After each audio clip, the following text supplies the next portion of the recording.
ओम शांति।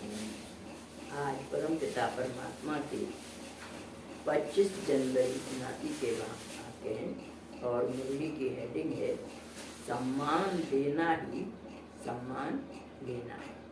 जो हम दूसरों का सम्मान करते हैं तो हमें भी सम्मान मिलता है। इसके ऊपर आज परम पिता परमात्मा ने महावाक्य उच्चारे हैं। सर्व के बाप शिक्षक और सतगुरु शिव बाबा बोले। क्या कहा? आज भाग्य विधाता बाप सर्व भाग्यशाली बच्चों का विशेष एक बात का आदि से अब तक का रिकॉर्ड देख रहे थे। यानी शुरू से लेकर के अब तक का बाबा रिकॉर्ड माने हिसाब किताब देख रहे थे। कौन सी बात का? रिगार्ड का रिकॉर्ड देख रहे थे कि रिगार्ड माने सम्मान, कि हम दूसरों की बात का कितना सम्मान करते हैं, इसका रिकॉर्ड माने हिसाब किताब बाबा देख रहे थे। रिगार्ड भी विशेष ब्राह्मण जीवन के चढ़ती कला का साधन है। जो रिगार्ड देते हैं वही विशेषात्मा वर्तमान समय और जन्म जन्मांतर भी अन्य आत्माओं द्वारा रिगार्ड लेने के पात्र बनते हैं। यानी जो रिगार्ड देते हैं, जो दूसरों का सम्मान करते हैं, वही आत्माएं जन्म जन्मांतर दूसरी आत्माओं से सम्मान पाने का रिगार्ड लेने के पात्र बनते हैं। बाप दादा भी साकार सृष्टि पर पाठ बजाते आदि काल से पहले बच्चों को रिगार्ड दिया। बच्चों को स्वयं से भी श्रेष्ठ मानकर बच्चों के आगे समर्पण हुआ। यानी ब्रह्मा बाबा शिव बाबा ने क्या किया? शुरू से लेकर बच्चों का बहुत सम्मान दिया। यानी बाबा बच्चों को क्या कहते थे? मेरे से भी आगे बच्चे। ब्रह्मा बाबा भी बच्चों का मनोबल बढ़ाने के लिए कहते थे बच्चे मेरे से भी आगे हैं। और शिव बाबा तो सराखों पर रहती। तो बाबा कह रहे हैं कि सृष्टि से बाप दादा भी साकार सृष्टि पर पाठ बजाते आदि काल से पहले बच्चों का रिगार्ड दिया। बच्चों को स्वयं से भी श्रेष्ठ मानकर बच्चों के आगे समर्पण हुआ। पहले बच्चे, पीछे बाप। बच्चे सिर के ताज बने, बच्चे ही डबल पूज्य बनते, बच्चे ही बाप को प्रत्यक्ष करने के निमित्त बनते हैं। बाप ने भी आदि काल से रिगार्ड रखा। ऐसे ही फॉलो फादर करने वाले बच्चे आदि काल से अपना रिगार्ड का रिकॉर्ड बहुत अच्छा रखते आए हैं। यानी जो फॉलो फादर करते हैं बच्चे, जैसे बाप दादा ने बच्चों का रिगार्ड रखा, ऐसे ही वो बच्चे भी दूसरी आत्माओं का रिगार्ड रखते हैं, आदर रखते हैं। तो बहुत अच्छा रिगार्ड का रिकॉर्ड बहुत अच्छा रखते आए हैं। हर एक अपने आप को चेक करो कि हमारा रिकॉर्ड अब तक कैसा रहा। रिकॉर्ड रखने के लिए पहली बात है बाप में रिगार्ड। दूसरी बात बाप द्वारा मिली हुई नॉलेज का रिगार्ड। तीसरी बात स्वयं का रिगार्ड। और चौथी बात जो भी आत्माएं, चाहे ब्राह्मण परिवार व अन्य आत्माएं जो भी संपर्क में आती हैं, उन आत्माओं के प्रति आत्मा का रिगार्ड। यानी 4 प्रकार का रिगार्ड बताया बाबा ने। एक तो भगवान के प्रति कितना रिगार्ड है आपका? कौन पढ़ा रहा है? भगवान पढ़ा रहा है। कौन कह रहा है? भगवान कह रहे हैं।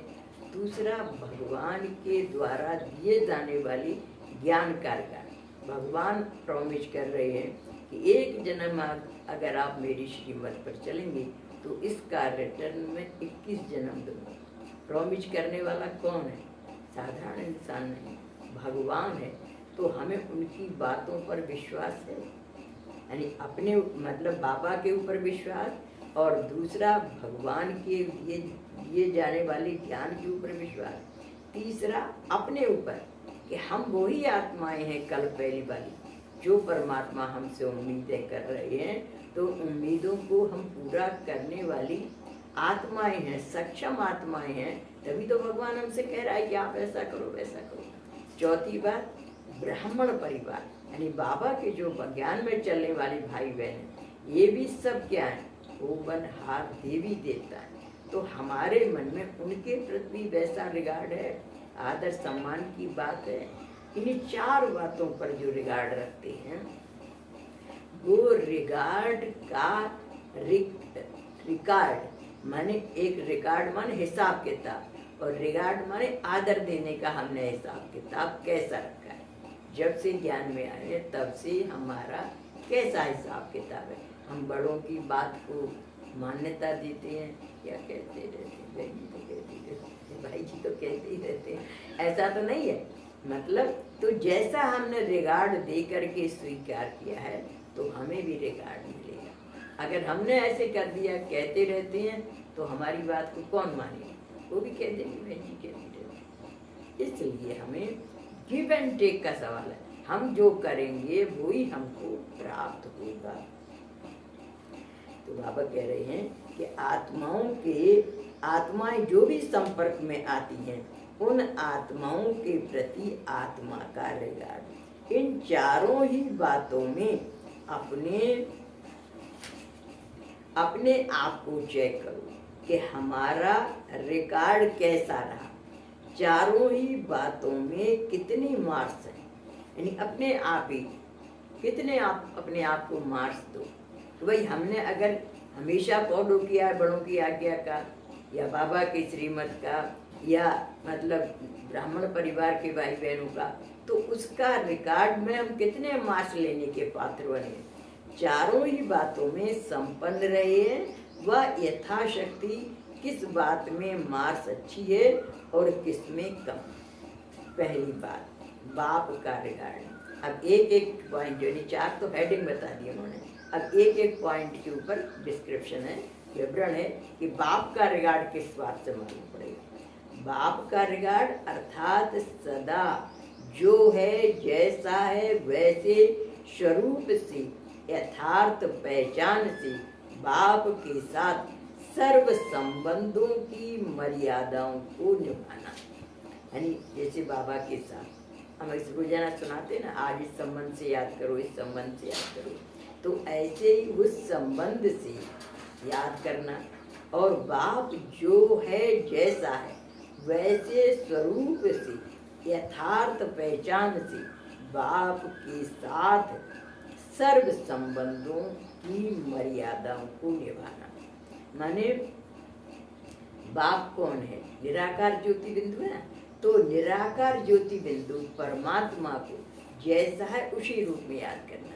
यानी कभी कभी क्या होता था बच्चों के अंदर, क्योंकि निराकार ज्योति बिंदु दिखाई नहीं देता और साकार में ब्रह्मा बाबा दिखाई देता था, तो ब्रह्मा बाबा के प्रति ज़्यादा अट्रैक्शन हो जाता था, क्योंकि जो चीज़ दिखाई देती है उसके प्रति ज़्यादा अट्रैक्शन हो जाता है।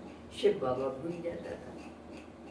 या फिर कोई बच्चे ऐसे भी थे, कहते थे कि शिव बाबा से हमें लेना देना, ब्रह्मा बाबा से क्या लेना देना, ब्रह्मा बाबा तो हमारे जैसा स्टूडेंट है, उससे हमें क्या लेना देना। तो उनका डिसरिगार्ड करते थे। तो बाबा को दोनों ही बातें पसंद नहीं थी। सिर्फ बाबा को अगर याद कर रहे हैं और ब्रह्मा बाबा को नेगलेक्ट कर रहे हैं तो भी ठीक नहीं। माध्यम तो है ना, रेस्पेक्ट रिगार्ड तो रखना चाहिए। ब्रह्मा बाबा के शरीर में बैठ के परमात्मा ज्ञान सुना रहे हैं तो रेस्पेक्ट रिगार्ड उनके प्रति रखो, लेकिन शिव बाबा को याद करो। वर्षा किससे मिलना है, शिव बाबा से मिलना है। तो कई वाणियों में बाबा ने जब बच्चों की जैसी पोजीशन देखते वैसी फिर इंस्ट्रक्शन देते। बच्चे जब देखते कि ब्रह्मा बाबा में जाटा अटक रहे हैं तो कहते थे कि वर्षा किससे मिलना है, मुझसे मिलना है, इससे थोड़ी मिलना है, ये तो रथ है, मेरा सवारी है, इसमें बैठ के मैं सुना रहा हूँ। लेकिन जब शिव बाबा को मतलब ब्रह्मा बाबा को नेग्लेक्ट करते थे बच्चे, तो फिर कहते थे ये माध्यम है, इसके प्रति भी आदर रखो। यानी दोनों के प्रति हमारे मन में रेस्पेक्ट, रिगार्ड होना चाहिए। जब दोनों के प्रति आपका मन में आदर भाव होगा तो आपका व्यवहार अच्छा होगा। अगर एक के प्रति इंसल्ट कर रहे हैं और दूसरे के प्रति आदर भाव रख रहे हैं तो ये भी उचित नहीं है। तो इसलिए बाबा दोनों बातों के लिए कहते थे। तो बाप के संबंध का रिगार्ड है फॉलो फादर करना। शिक्षक के, अब बाप के परमात्मा से भी हमारे कई संबंध हैं, तो बाप के संबंध का रिगार्ड क्या है? फॉलो फादर करना, यानी बाबा को पिता के रूप में फॉलो करना। फिर शिक्षक के संबंध का रिगार्ड है सदा पढ़ाई में रेगुलर और पंक्चुअल रहना। अब शिक्षक क्या चाहता है? शिक्षक का रूप अलग होता है, सतगुरु का रूप अलग होता है, बाप का रूप अलग होता है। देखो, बाप तो बच्चे को प्यार करता है, सिर पर ही बिठा लेता है। टीचर स्टूडेंट को सिर पे बिठाएगा तो पढ़ लिया, फिर तो वो पढ़ेगा ही नहीं। इसलिए शिक्षक का रूप स्ट्रिक्ट होता है, वहां पर सख्ती का काम करना पड़ता है कि करो तो ठीक है, नहीं करा तो आपको उतने ही नंबर मिलेंगे जितना किया है। डिफरेंस हो जाता है ना। तो इसलिए, और सतगुरु का रूप तो उससे भी ज्यादा कड़ा है। सतगुरु तो किसी को भी माफ नहीं करता है। तो मतलब धर्मराज बाबा ने एक बार वाणी में चलाते चलाते ये बात कहा, बच्चों अभी बाप का रूप देखा है, धर्मराज का रूप नहीं देखा है। धर्मराज के रूप में नो लीनियंसी हम अपनी प्रैक्टिकल लाइफ में देखते। जब हम पढ़ाते थे तो बच्चों से कहते एक बार नहीं 10 बार पूछो, अगर यहाँ पर समझ में नहीं आए घर पे भी आओ, घर पे भी समझाऊंगी। लेकिन जब मैं एग्जामिनर के रूप में वहाँ पर हाल में राउंड लगाती थी तो नो लीनियंसी, आपको जो आता है कॉपी में बोले। फिर वहाँ नहीं है कि आप चिट निकाल रहे हो और शिल्प लग रहे हो, नकल कर रहे हो तो मैं आपको नकल करने दूँ। तो वहाँ पर हमारा रूप क्या हो जाता था और वहाँ क्या होता था रूप। तो इस तरीके से भगवान तो हमसे भी ज्यादा स्ट्रिक्ट है ना। डू और डाई, पढ़ाते समय प्यार के समय बाप कितना प्यार करता है, सर आंखों पर रखता है। लेकिन वही बाप जब धर्मराज के रूप में बैठेगा तो नो लीनियंसी, वहाँ कोई माफी नहीं होगी। आपको इतनी बार कहा था याद करो, आपको इतनी बार कहा था ऐसे करो, और उसके बाद भी नहीं किया तो आओ सजा। तो इसलिए हर रूप से हमें डरना चाहिए, मतलब सोचना चाहिए कि भगवान मेरे को इस रूप में क्या करेगा, इस रूप में क्या नंबर देगा। तो बाबा कह रहे हैं कि शिक्षक के संबंध का रिगार्ड है सदा पढ़ाई में रेगुलर और पंक्चुअल रहना। पढ़ाई की सर्व सब्जेक्ट में फुल अटेंशन देना। अब पढ़ाई के सब्जेक्ट क्या है? ज्ञान, योग, धारणा, सेवा। अब चारों सब्जेक्ट में हमारा अटेंशन रहता है। या ज्ञान योग तो बहुत अच्छा है, धारणा में लीनियंट है, या सेवा के लिए क्या है? सेवा तो मिल ही जाएगा, नंबर तो मिल जाएगा, धन की सेवा करके भी छुट्टी है। अब वो भी कोई कोई नहीं करते। तो बाबा कह रहे ऐसा भी नहीं सोचो, चारों पेपरों में क्लियर होना चाहिए। एक पेपर में भी अगर सप्लीमेंट्री आई या ग्रेस से पास हुए तो पास तो नहीं कहे जाएंगे ना। हर पेपर का मेरी कितनी सेवा हम धन की करते, कितनी सेवा हम धन की करते, कितनी सेवा हम वाचा की करते, हर चीज के नंबर है। तो हर चीज का सोचना चाहिए कि हमें इसमें क्या नंबर देगा भगवान। जैसे साइंस के स्टूडेंट पढ़ते हैं तो प्रैक्टिकल और थ्योरी दोनों होता है। अगर बच्चे ने थ्योरी बहुत अच्छी करी और प्रैक्टिकल का एग्जाम नहीं दिया तो प्रैक्टिकल के नंबर कहाँ से आएंगे?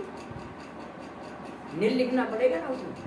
तो ऐसे ही यहाँ पर भी है, हर सेवा के नंबर है, हर चीज का नंबर है। तो इसलिए हमें हर चीज पर अटेंशन देना चाहिए। तो बाबा कह रहे हैं पढ़ाई की सर्व सब्जेक्ट में फुल अटेंशन देना, सतगुरु के संबंध में रिगार्ड रखना, यानी सतगुरु के रूप में परमात्मा के प्रति आदर भाव रखना, अर्थात सतगुरु की आज्ञा देह सहित देह के सर्व संबंध भूल देही स्वरूप यानी आत्म स्वरूप अर्थात सतगुरु के समान निराकारी स्थिति में स्थित रहना। सतगुरु के रूप में बाबा ने क्या कहा है कि देह से देह के सर्व संबंधों को भूल कर, छोड़ करके नहीं कहा है, भूल कर, यानी रहो उनके बीच में, लेकिन ये मेरा लड़का है, मेरी लड़की है, मेरा पति है, मेरा बच्चा है,